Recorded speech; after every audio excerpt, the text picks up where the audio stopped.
I'm happy to come to the stage after this dynamic activity. And dear ladies and gentlemen, dear organizers, dear international friends and colleagues and distinguished guests, thank you for such a beautiful event about beautiful women. And I'm happy to be a part of it. I see so many bright people here in the audience. And I want to dedicate my speech to my beautiful wife, to my strong cousin, to my great women colleagues in the audience, and to Sonam Natsakanyan. I was an international businessman, and after the government has changed, as many people from abroad who wanted to be involved in the activities of our country, I was invited to be a governmental official in Armenia. But before speaking about governmental initiatives, I want to share a short story with you. And not many know that I also have a degree in theology, except business management and economics.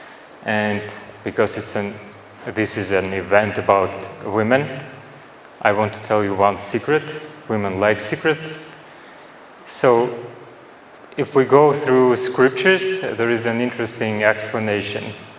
Please imagine God created world from simple to perfect. Earth, trees, animals, and then finally man as crown of creation.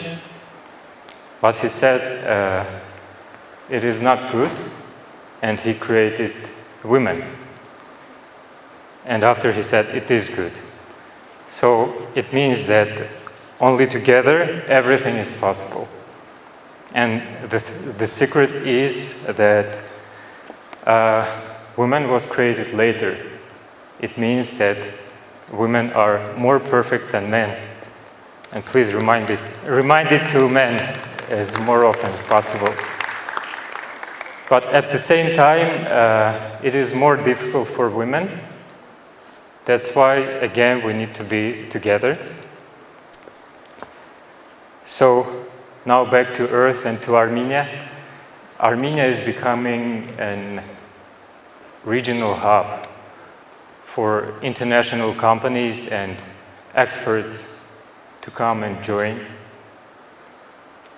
We have great location, we have good potential connections with Europe, with Asia, with Middle East, CIS countries, and we're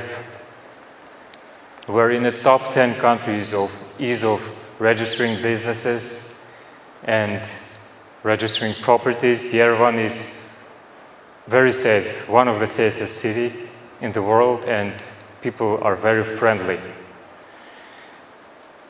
Back in the day, as many of you know, Armenia was kind of a Silicon Valley of the region. We call it sometimes Silicon Mountains.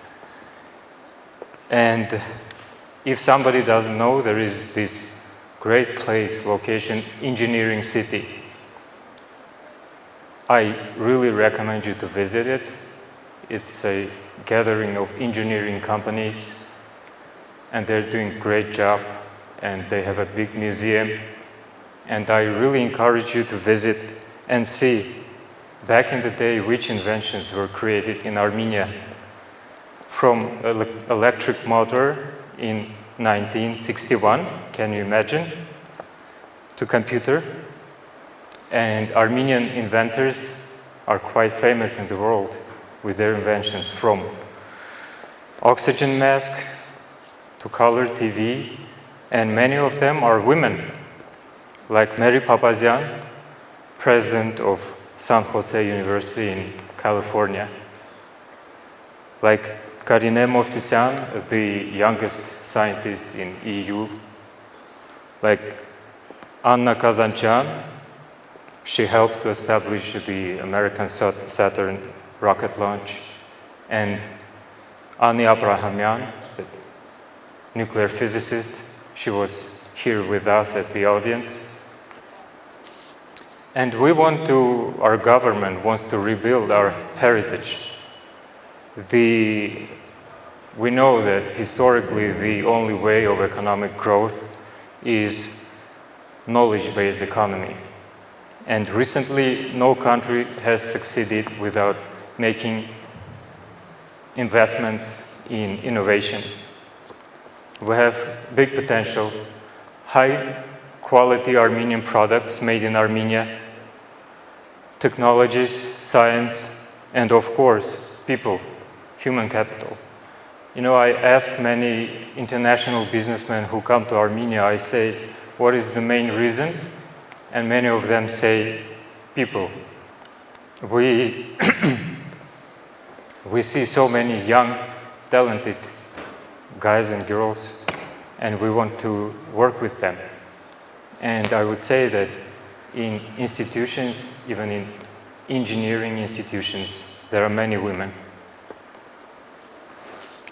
We attracted great international experts and local Armenians, and building the new model of our center, National Center of Innovation and Entrepreneurship, with concentration on technology transfer office, with the help of Armenian scientists abroad in the States and other countries, to commercialize innovations, science, technologies, connect scientists with business support programs for innovative businesses, and digital tools for private sector. What we have accomplished recently. Within this year, we did, and it's an ongoing process, inventorization of the scientific and technological potential of Armenia. We meet scientists, we meet technological companies, we meet institutions, rectors, do mapping to help them, to match them with businesses in the future. Within this year, we helped more than 1,000 international businesses to open offices and continue their businesses in Armenia, mostly in IT and technologies. And we have some big success stories. We are co-organizers of Entrepreneurship World Cup. And last year, 2 Armenian companies, they went to a global Entrepreneurship World Cup list. And we're partners of the Starmus Festival. It's a great event in September, and please come and join. Many well-known scientists will be here in Armenia. And our programs are in the 5-year governmental program. So with their support, we as a governmental organization, we want to build a system and institutional approach to provide information, to provide trainings to scientists, to young entrepreneurs, to women entrepreneurs, especially in regions. We put emphasis on regions. We have so many talents. And we attracted some great, motivated, enthusiastic, local people, and people from different countries, Armenians and non-Armenians, also with the help of the Office of High Commissioner for Diaspora Affairs. So we have people who are not Armenians or partly Armenians, and they want to participate in our life. From Canada, from United States, that's only in my team, from Australia, Ukraine, France, Russia, Belgium, Lebanon, Germany. And all of them are really willing to help us to develop the ecosystem, entrepreneurship and innovation. So again, it's a great pleasure. Come to Armenia, join us, help us. We're really open to anyone. Thank you.